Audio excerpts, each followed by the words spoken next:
On a Friday, I often like to use the opportunity of having my time with Aaron to take a break from the news cycle and tackle some fundamental questions. And we've got a big one today. Capitalism versus communism, liberalism versus socialism. There's lots of nuances. We'll draw these out. First, though, this isn't going to be a segment about Zara Sultana. We've done a few of those recently. But a big debate along these lines was set off this week by a couple of comments made by Zara at your party conference. So we'll start with Zara's conversation with Owen Jones about whether we should nationalise the entire economy.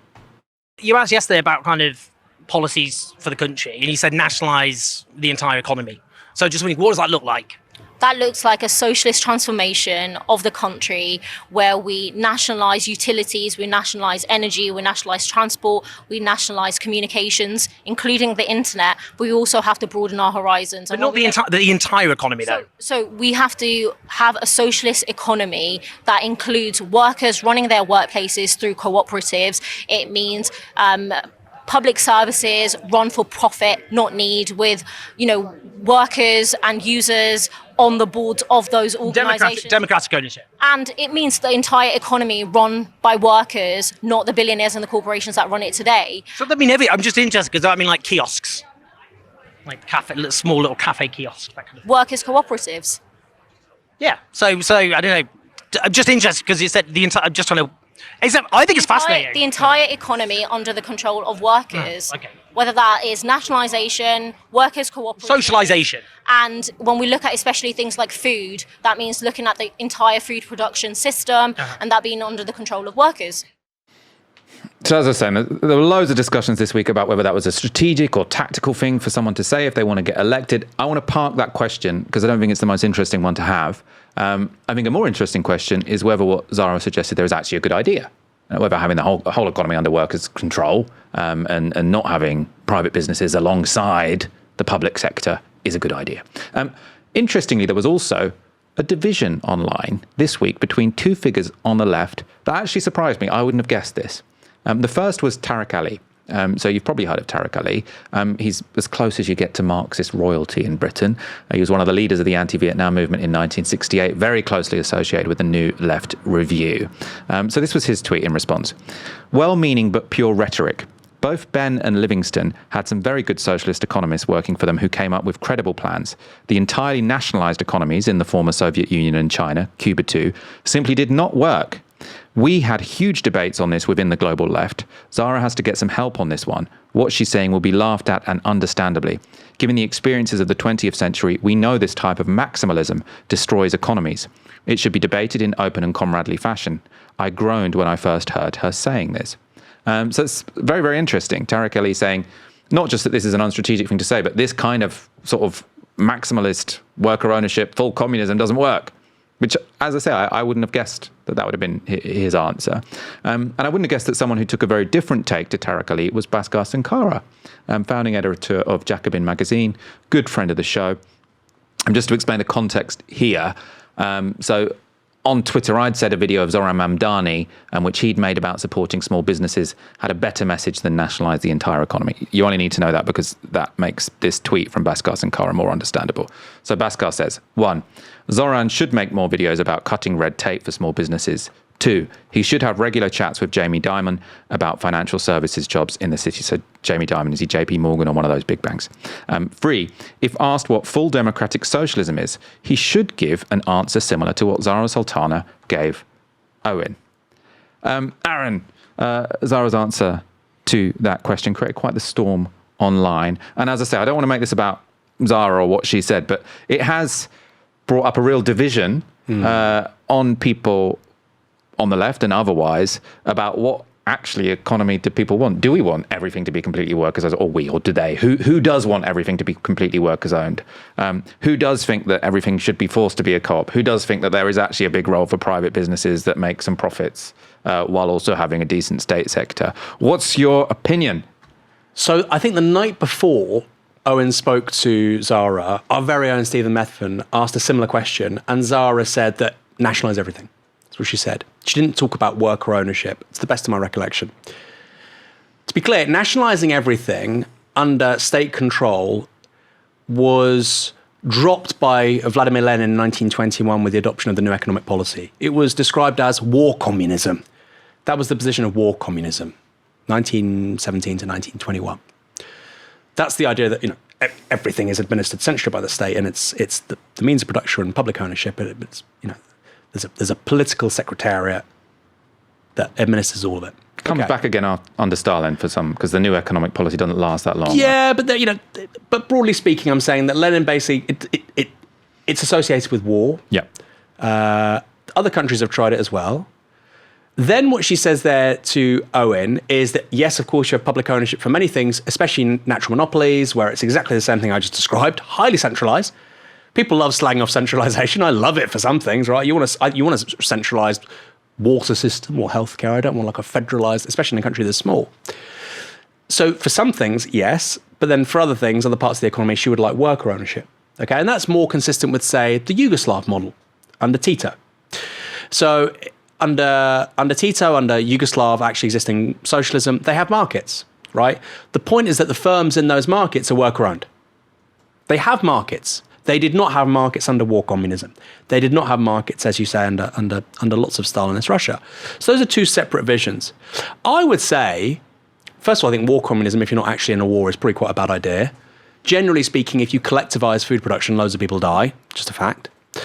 A historical observation. Maybe somebody will disprove it at some point. Maybe it's too soon to tell. I think markets can work. Markets can be very effective. I'm very sympathetic to that Yugoslav argument. I think as an economy, we should be bringing certain things into public ownership, like utilities, etc., rail, mail, maybe the internet too, as I write about in my book. And I think you would want to expand the worker and cooperative-owned economy as much as possible through socialized finance, right? I write about that in my book as well. I think that the size of the cooperative and worker-owned economy could be much, much bigger than it is today. Owen said, well, what about a kiosk? I mean, a kiosk is a very simple enterprise to administer. That's a classic small family business, which they could own. When you're talking about a FTSE 100 company, that's when things start to get a little bit more difficult. The Swedes had a response to that, which was the Meidner plan, where that the workers in those companies don't necessarily control them. They're one voice within the company, but they have equity within that company, which grows over time. So you're socializing the value of that company over time. Again, you still have a market system. So there's lots of ways around this. The idea that we nationalize everything, which in defense of Zara, when she's speaking at her own, she's not saying that. That's, I think, a bad idea. Can we adopt a radical social democracy, bring certain things into public ownership, try and expand the worker and cooperative economy? 100%. Should we be having nationally owned banks that, at a regional and a national level, give finance to workers to buy the companies they presently work for? 100%. That's not a particularly outlandish thing to say. If you look at China, for instance, some of the largest companies in China are run by the state.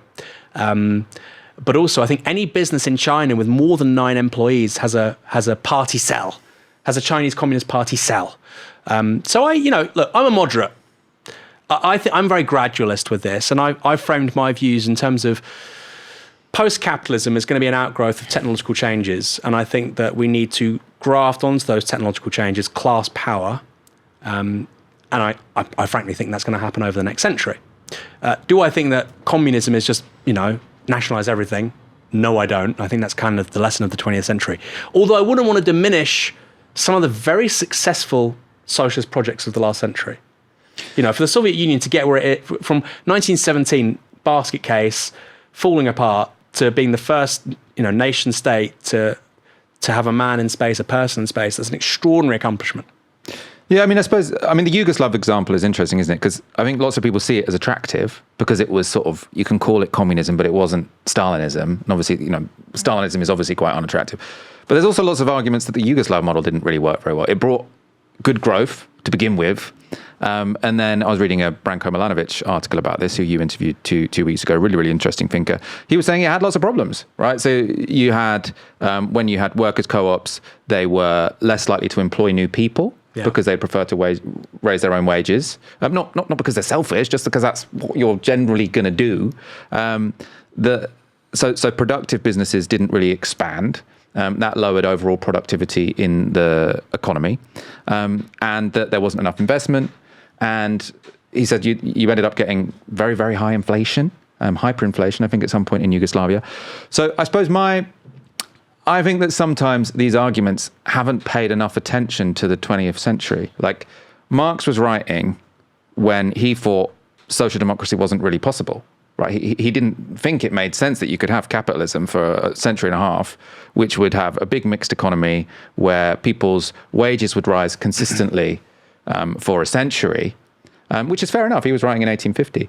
And I think there are still sections of the left who look at the world and say, well, we have to go for, maybe if we modified the Soviet Union a bit, maybe if we modified Yugoslavia a bit, maybe if we had the Chinese system but with democracy and free trade unions. So, like, why not just have social democracy, which worked quite well? But hold on, that's what the Chinese did, right? They looked at the Russian model. This happens in the 60s and the 70s, and they say, okay, that doesn't work. What we're going to do is instead we're going to go for export-oriented growth, right? And we're going to learn the lesson of other East Asian economies. So I think China is a very good sort of rebuttal to this idea that you can't learn productive lessons and still, adhere to the spirit of a post-capitalist, view. I said the new economic program of Lenin after 1921. One way of looking at what China has done since Deng Xiaoping is that they are in the middle of a century, or maybe even centuries-long new economic plan. Their own NEP, right? And what somebody like Deng would say, who died a committed Marxist, even though he introduced market forces to China, he made China highly integrated into the global economy. Deng would say, we need to liberate the forces of production as good Marxists, precisely in order to ascend to a higher mode of production, i.e. something beyond capitalism. I think that's kind of my view. I'm Novara's very own Dengist. But I do also think, even if you're a social democrat, no, we can't become Yugoslavia.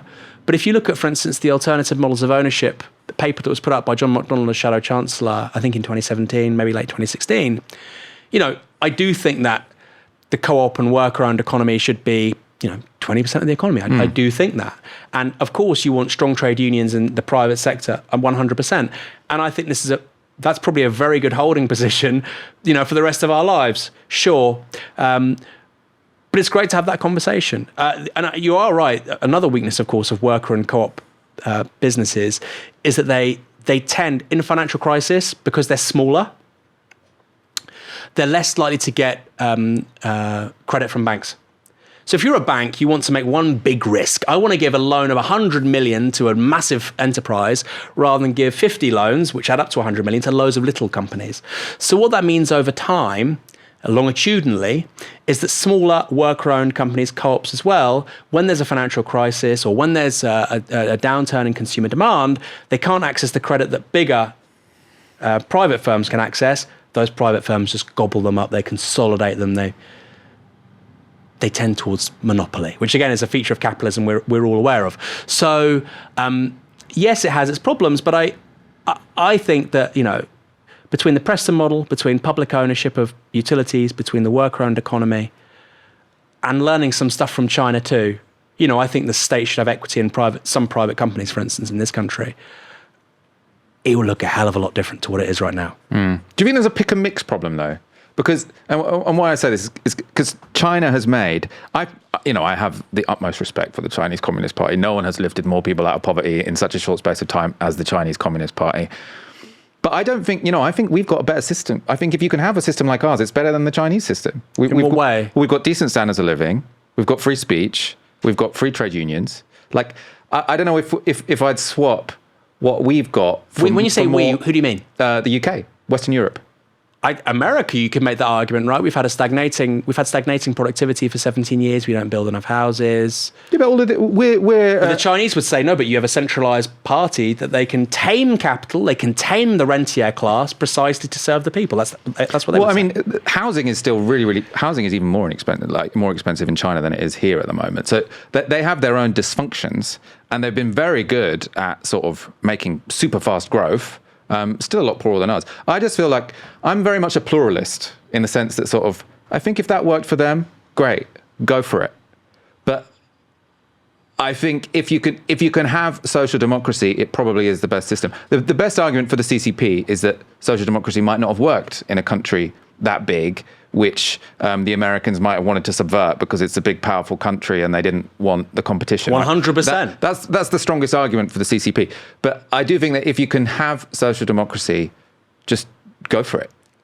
Michael Walker, you heard it here first. If you can have social democracy, go for it. Yeah, but look, there are lots of That's countries. what I believe. No, but there's lots of leftists who were removed by the CIA over the course of the 50s and the 60s in Guatemala, in Iran. Even Fidel and Che, like they would have been happy with social democracy. But the nutjob CIA were like, nope, can't do that. Land reform, no way. You know, their politics weren't that dissimilar to many people who would have become Labour MPs in 1945.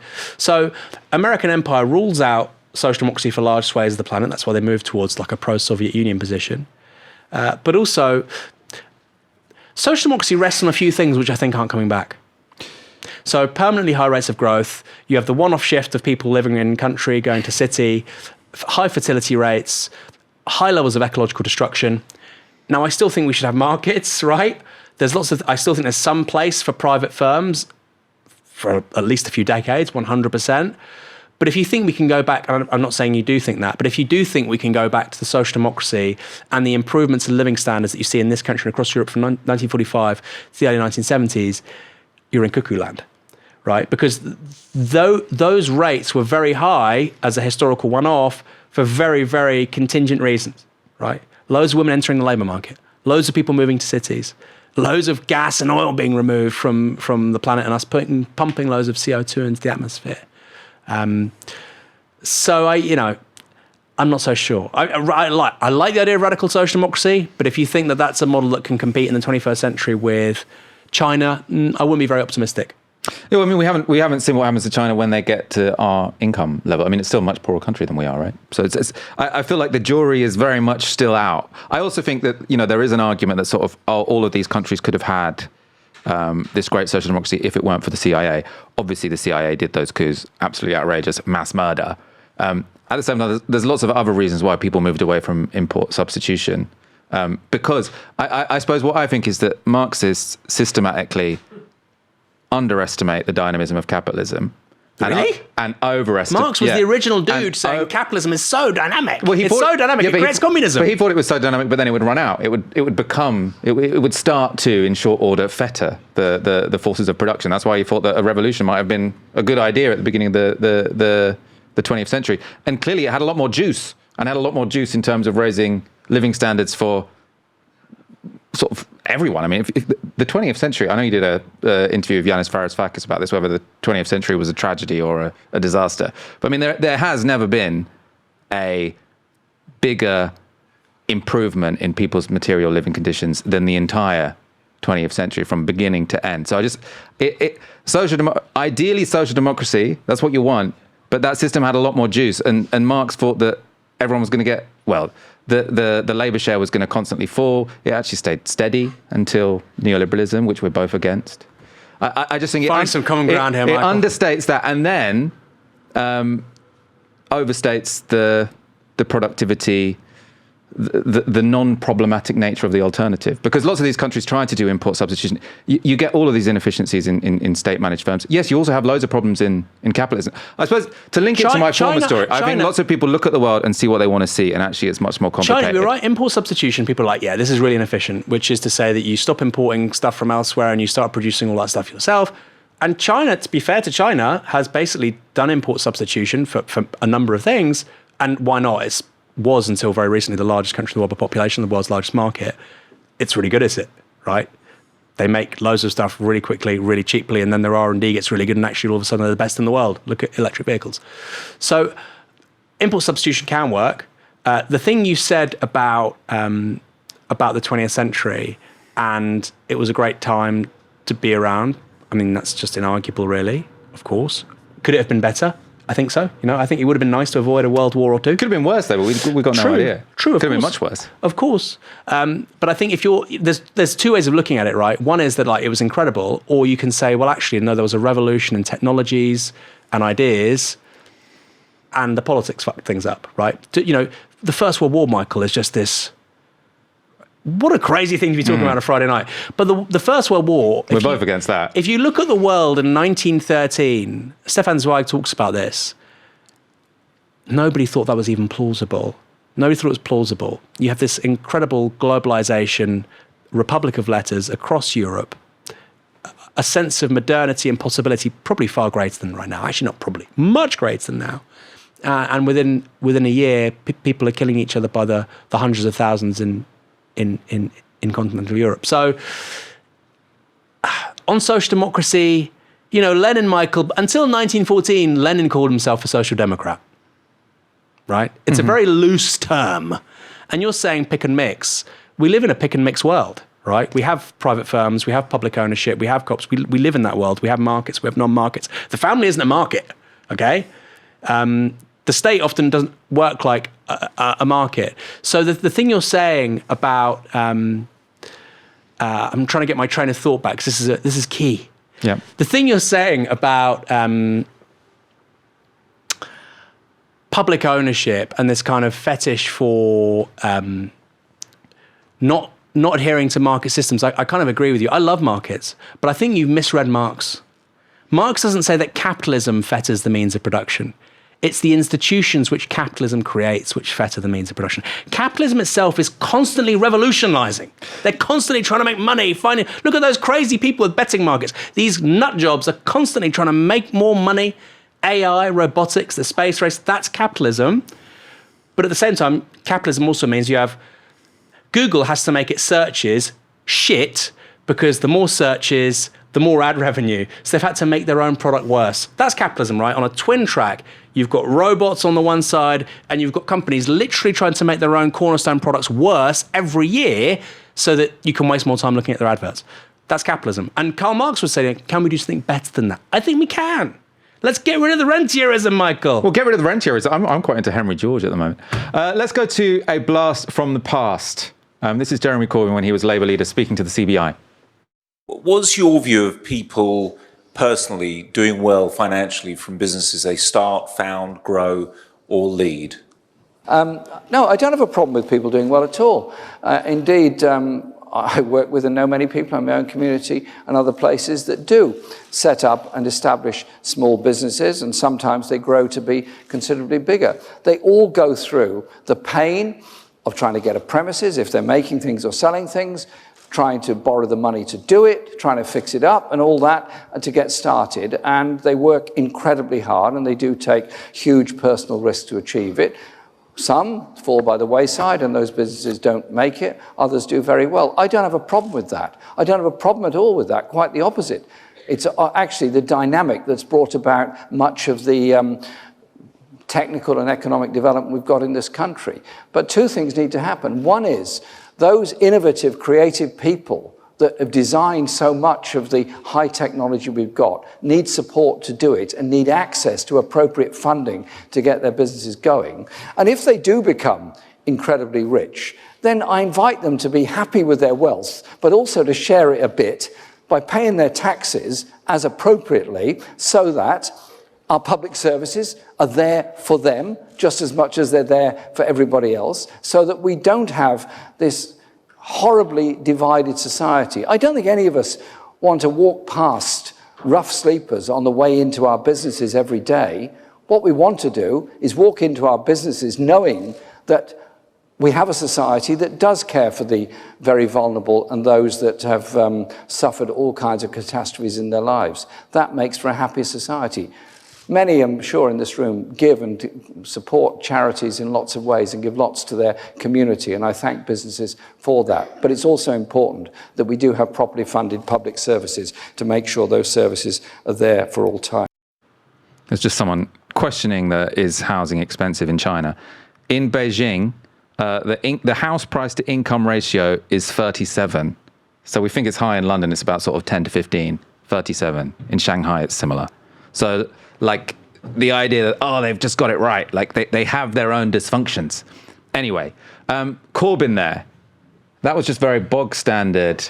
Business is fine, but pay your taxes. We'll support you to get rich and bring about the innovations that are going to help support society, but we want you to pay your taxes. What's wrong with that? Sounds great. Corbyn, do we agree, Michael? Corbyn with FT characteristics. Look, I think it sounds great, and that's what we should be doing. We can expand the worker-owned economy, we can expand the co-op part of the economy. We should bring certain things into public ownership, and there should be expectations about private industry. What Branko Milanovic says about China is it's political capitalism. He's not saying it's communism, because, by the way, it's not communism. It's political capitalism, which is to say, and Eric E. Lee also has a great line on this, in the West, you can change parties, but you can't change policies. In China, you can change policies, but you can't change the party. And I find that a really interesting provocation. And they can change policies precisely because the party is in charge of capital, right? The party can determine resource allocation, what you want to research more generally, and that's the point of the 5-year plans. Now, you might say as a social democrat, I don't want to do that, but I'm pretty sure you'd say, I would quite like a little bit more leadership from a democratically elected state, right, in terms of the long-term objectives and ambitions of the wider economy. That would be a good thing, right? Maybe Michael Walker might even argue for 5-year plans. I would love a 5-year plan. But to be honest, I suppose one thing I do think, when I was saying pick a mix, obviously I'm up for mixing markets with this. Like, I want a mixed economy. That's the whole point of social democracy, is to have a mixed economy. I suppose the point I'm making is the positive things that you see in China might necessitate the bad things that you see in China. So, for example, I think commanding the heights of the economy would probably be quite difficult in a multi-party system. Like, a big problem the NHS has is that it's state managed, state governed, but the parties change every 5 to 10 years, which means they don't really have much incentive to do long-term planning. So I think there's a reason why state capitalism seems to work best in relatively authoritarian systems. Because if you have the parties constantly changing, then it's very difficult for that to function in the kind of long-term manner that it needs to. I'm a PR guy. Yeah, I mean, that's the... You can have stability with PR as well, right? Because you broadly have the same parties involved and nobody can... I blame the other guy. Well, hold on. You were in coalition with us. You can have long-term planning, 20, 25 years, which we don't have in this country. That's the German model. You've got some workers on boards. Obviously, although they really screwed it with nuclear, Michael. I don't think you should throw out a whole system because they got nuclear wrong. They would. Yeah, it's one mistake. Let's wrap up. I love having you in the studio here with me. It was great fun, Michael. I feel like our conversations are going to get much deeper. There was a really Hopefully great you like that. Oh, you want to go to some comments? Can I read one comment? Yes, please do. I would never read a comment just because it's nice about me, but it was nice about me. This was from Plain Talk Videos 9043. I love Aaron being in the studio. And Michael, before you think I'm being sort of, obsessed with myself, Atlas can take it. This conversation format is so much better. Seriously. I was just going to prove. I was just proving that we are actually in the same room, because there are a lot of comments saying that maybe we're making it up. But yeah, we're right. You see my hand there? Back here. This is amazing, isn't it? What, this is incredible. Imagine if you're doing that and we weren't in the same room. Yeah, that would be even more That is the level impressive. of the rig, right? It's been screwing up so much because it's so good. It is amazing. It has been screwing up. I shouldn't say that. We're going to get tremendous job from our production team. We're going to get a wide camera at some point as well, so that it will be even more evidence that we're in the same room. Aaron, thank you so much for joining me. Thank you, Michael. And again, a shout out to the guys behind the scenes. We've had real teething problems. I shouldn't overemphasize it. It never happened. Let's be good communists. It never happened. Forget it. Doctor the photos. We had our teething problems, but that's what you can do when there's no real accountability. You just say what your superiors want to hear. Sounds good. Those shows never happened. I'm really grateful for those guys and our supporters as well to make this happen. Next year, Michael, this show is going to another level. Someone's saying, sorry, Michael, you need to do some research. E.g. in Cuba, home ownership is 90% here. But I mean... True. True. Why? Vietnam, true. Yeah, Romania, but I mean, Eastern Bloc, true. The Dominican Republic is just a lot richer than Cuba now.